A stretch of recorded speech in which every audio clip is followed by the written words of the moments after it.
Hello friends, welcome to study tips with Sanjay. Study tips with Sanjay में आपका स्वागत है। आज हम लोग इस वीडियो में वीकली करंट अफेयर्स के सिलसिले को जारी रखते हुए 24 से 30 जनवरी 2022 के बीच जो भी घटनाएं हुई हैं उसकी चर्चा करेंगे। आइए देखते हैं बारी बारी से क्या इसमें है जो आपके एग्जाम के लिए महत्वपूर्ण हो सकता है। 28 जनवरी 2022 को पंडित जसराज कल्चरल फाउंडेशन को दिवंगत भारतीय शास्त्रीय गायक पंडित जसराज की 92nd जयंती के अवसर पर लॉन्च किया गया। एक बार फिर से मैं रिपीट करता हूं, पंडित जसराज कल्चरल फाउंडेशन को लॉन्च किया गया है इनकी 92nd जयंती के अवसर पर। तो यहां प्रश्न है, पंडित जसराज संगीत के किस घराने से संबंधित थे? ये मेवाती घराने से संबंधित थे। भारत में दवा नियामक ने 2 टीकों के लिए सशर्त बाजार की मंजूरी दी है। इसका मतलब है कि निजी अस्पताल भी टीके लगाएंगे। वो 2 टीके कौन-कौन से हैं? कोविशील्ड और कोवैक्सीन, जिससे निश्चित रूप से आप सब वाकिफ होंगे। 30 जनवरी को किस दिवस के रूप में मनाया जाता है? 30 जनवरी को विश्व कुष्ठ रोग दिवस के रूप में मनाया जाता है। भारतीय सेना, भारतीय नौसेना और तटरक्षक बल के बीच परिचालन सहयोग बढ़ाने के लिए आयोजित किए गए अभ्यास का क्या नाम है? इसका नाम दिया गया है इसको पश्चिम लहर अभ्यास। पश्चिम लहर अभ्यास। किस क्षेत्र में नवाचार को बढ़ाने के लिए स्वच्छता स्टार्टअप चुनौती, स्वच्छता स्टार्टअप चैलेंज लॉन्च की गई है?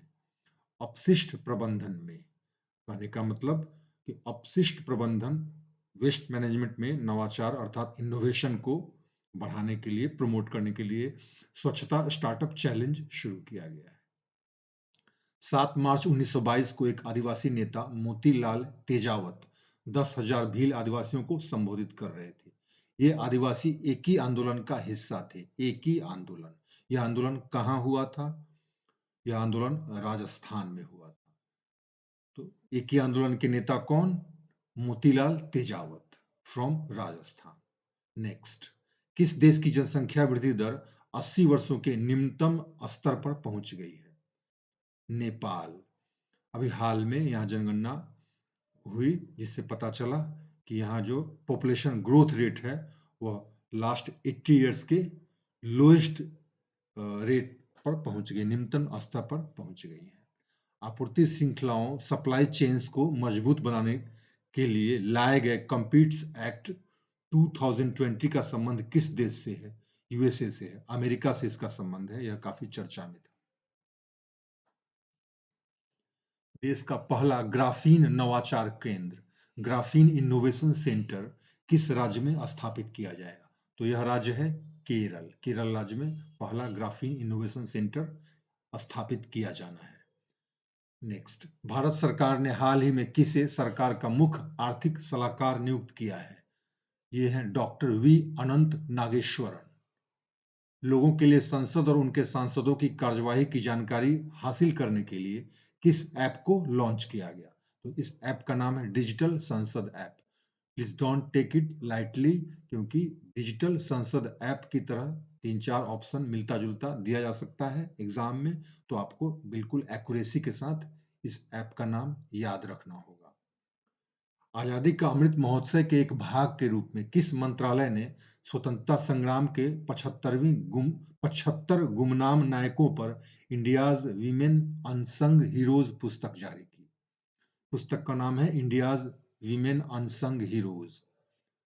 तो यह जारी किया गया संस्कृति मंत्रालय द्वारा, मिनिस्ट्री ऑफ कल्चर। किस ओलंपिक स्वर्ण पदक विजेता को परम विशिष्ट सेवा पदक से सम्मानित किया गया? ये है नीरज चोपड़ा, जो भाला फेंकने से संबंधित हैं, और टोक्यो ओलंपिक जो हुआ था 2021 में, उसमें इन्होंने स्वर्ण पदक जीता था। किस राज्य सरकार ने हाल ही में 13 नए जिले बनाए हैं? यह राज्य है आंध्र प्रदेश। जहां पे 13 हाल ही में 13 नए जिले बनाए गए हैं। आईएमएफ ने किस देश से बिटकॉइन को अपनी कानूनी मुद्रा के रूप में हटाने के लिए कहा है? तो यह देश है अल साल्वाडोर। यही वह देश है जहां पे बिटकॉइन को सबसे पहले मानक मुद्रा के रूप में वैलिडिटी दी गई थी सरकार के द्वारा। किस देश ने हाल ही में इस्लामिक बॉन्ड अर्थात सुकून बॉन्ड के जरिए रिकॉर्ड ब्याज दर पर $1 अरब जुटाए हैं? यह देश है पाकिस्तान। यहाँ इस्लामिक बॉन्ड को सुकूक बॉन्ड भी कहा जाता है। याद रखिएगा, इसका कहीं न कहीं संबंध शरीयत से भी है और इसीलिए इसका यह ऐसा नाम है, सुकूक बॉन्ड। ट्रांसपेरेंसी इंटरनेशनल ने हाल ही में भ्रष्टाचार धारणा सूचकांक करप्शन परसेप्शन इंडेक्स जारी किया है। इसमें भारत का रैंक क्या रहा? भारत का रैंक 80वां रहा है इसमें, और इसमें प्रथम रैंक रहा है डेनमार्क का। एक प्रश्न यहाँ यह भी बनता है कि करप्शन परसेप्शन इंडेक्स किस संस्था के द्वारा जारी किया जाता है? तो इसका उत्तर होगा transparency international, German based transparency international द्वारा। हाल ही में ओमान की खाड़ी में चीन, रूस और ईरान द्वारा आयोजित एक नौसैनिक अभ्यास का नाम क्या है? हाल ही में ओमान की खाड़ी में चीन, रूस और ईरान द्वारा आयोजित एक नौसैनिक अभ्यास का क्या नाम है? Chiru 2Q22। थोड़ा सा डिफरेंट नाम है। हाल ही में भारत को किस देश से 70,000 AK-203 राइफल प्राप्त हुआ है? तो रूस। इससे पहले भी अपने वीकली करंट अफेयर्स में मैंने बताया था कि भारत और रूस का अनुबंध हुआ है, रूस के साथ भारत का, जिसमें भारत उससे AK-203 राइफल खरीद रहा है। तो इसका यह पहला खेप है जो भारत पहुंचा है। अंतर्राष्ट्रीय मुद्रा कोष इंटरनेशनल मॉनेटरी फंड ने 25 जनवरी 2022 को अपना विश्व आर्थिक आउटलुक वर्ल्ड इकोनॉमिक आउटलुक जारी किया। आईएमएफ के अनुसार भारत की वृद्धि दर 2021-22 में कितने प्रतिशत रहेगी? 9% रहेगी।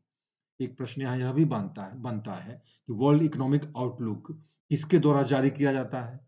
तो अंतर्राष्ट्रीय मुद्रा कोष के द्वारा जारी किया जाता है। और मैंने पहले भी बताया था, वर्ल्ड इकोनॉमिक प्रोस्पेक्ट पे एक न्यूज आया था, तो उसको वर्ल्ड बैंक जारी करता है, ध्यान रखना है। गृह मंत्री अमित शाह ने जिला सुशासन सूचकांक डिस्ट्रिक्ट गुड गवर्नेंस इंडेक्स जारी किया। यह सूचकांक किस राज्य के लिए जारी किया गया है? तो यह राज्य है जम्मू कश्मीर। असम सरकार ने 24 जनवरी 2022 को देश के किस उद्योगपति को अपना सर्वोच्च नागरिक सम्मान असम वैभव प्रदान किया? तो ये उद्योगपति हैं रतन टाटा। केंद्र सरकार 1 अप्रैल 2022 से ऑनलाइन स्टोरेज मैनेजमेंट नामक एक डिजिटल प्रणाली शुरू करने जा रही है। इसका संबंध किस विभाग से है? लक्षित सार्वजनिक वितरण प्रणाली, टारगेटेड पब्लिक डिस्ट्रीब्यूशन सिस्टम, जिसको एक्सिक्यूट करता है FCI, food corporation of India. हाल ही में भारत दुनिया भर में किन 2 कृषि उत्पादों का सबसे बड़ा निर्यातक एक्सपोर्टर बन गया है? तो ये 2 कृषि उत्पाद हैं खीरा और गरकिन। खीरा और गरकिन। किस देश की सरकार ने हाल ही में तेल रिसाव के कारण पर्यावरण आपातकाल की घोषणा की? तो यह देश है पेरू, साउथ अमेरिका का पेरू देश है, जहां पे क्लाइमेट इमरजेंसी की घोषणा की गई है, क्योंकि प्रशांत महासागर में 2 जहाजों के टकराने से काफी तेल का रिसाव हुआ है और पेरू पर उसका प्रतिकूल प्रभाव पड़ा, इसलिए पेरू ने क्लाइमेट इमरजेंसी की घोषणा की है। किस देश में ऑनलाइन सेफ्टी बिल 23 जनवरी 2022 से लागू हो गया? तो यह देश है ऑस्ट्रेलिया। पहले ही इस बिल को लाया जा चुका था और ऑनलाइन अगर किसी को बुली किया जाए, धमकी दिया जाए, किसी तरह से परेशान किया जाए, तो उसके लिए ऑस्ट्रेलिया ने इस बिल को पहले ही लाया था, जिसको इस माह में लागू कर दिया गया है। हाल ही में चर्चित रेंकोजी मंदिर का संबंध किस देश से है? जापान से है इसका संबंध। रेंकोजी मंदिर चर्चा में इसलिए था कि 23 जनवरी को सुभाष चंद्र बोस की जन्मतिथि मनाई गई थी, तो इस दौरान यह चर्चा में आया था, क्योंकि सुभाष चंद्र बोस की मृत्यु पे तो कंट्रोवर्सी है काफी समय से, और इसके लिए मुखर्जी आयोग बनाया गया था, गठन उसका हुआ था ताकि वह इसकी जांच करे।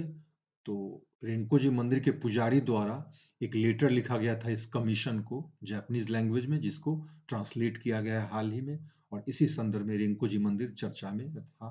तो स्पष्ट है कि यह जापान में है यह मंदिर। भारत ने लिविंग रूट ब्रिज के लिए यूनेस्को की विश्व धरोहर टैग की मांग की है। ऐसे ब्रिज भारत के किस राज्य में प्रचलित हैं? तो ऐसे ब्रिज भारत के मेघालय में प्रचलित हैं।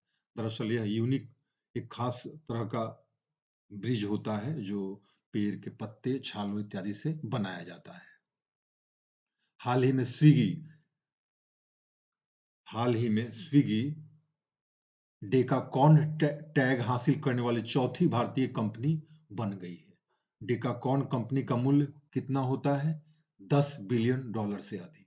अर्थात जिस कंपनी का नेटवर्थ $10 बिलियन से अधिक हो, उसे डेकाकॉन टैग मिल जाता है।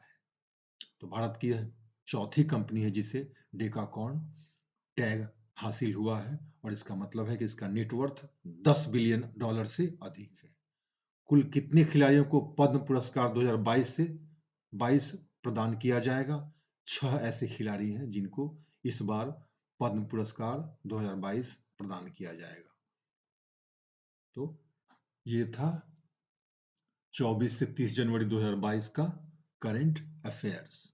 आई होप आप लोगों को अच्छा लगा हो। अगर आपको अच्छा लगा हो तो आप लाइक सब्सक्राइब करें और शेयर भी करें, और अगर कोई कमी नजर आए तो आप निश्चित रूप से कमेंट में बताएं ताकि मैं इसे इम्प्रूव करूं। इस तरह से ड्राफ्ट करके मैंने पहली बार ये इस तरह का करंट अफेयर्स का वीडियो बनाया है, और मैं इसमें इम्प्रूवमेंट और लाऊंगा। Thank you very much.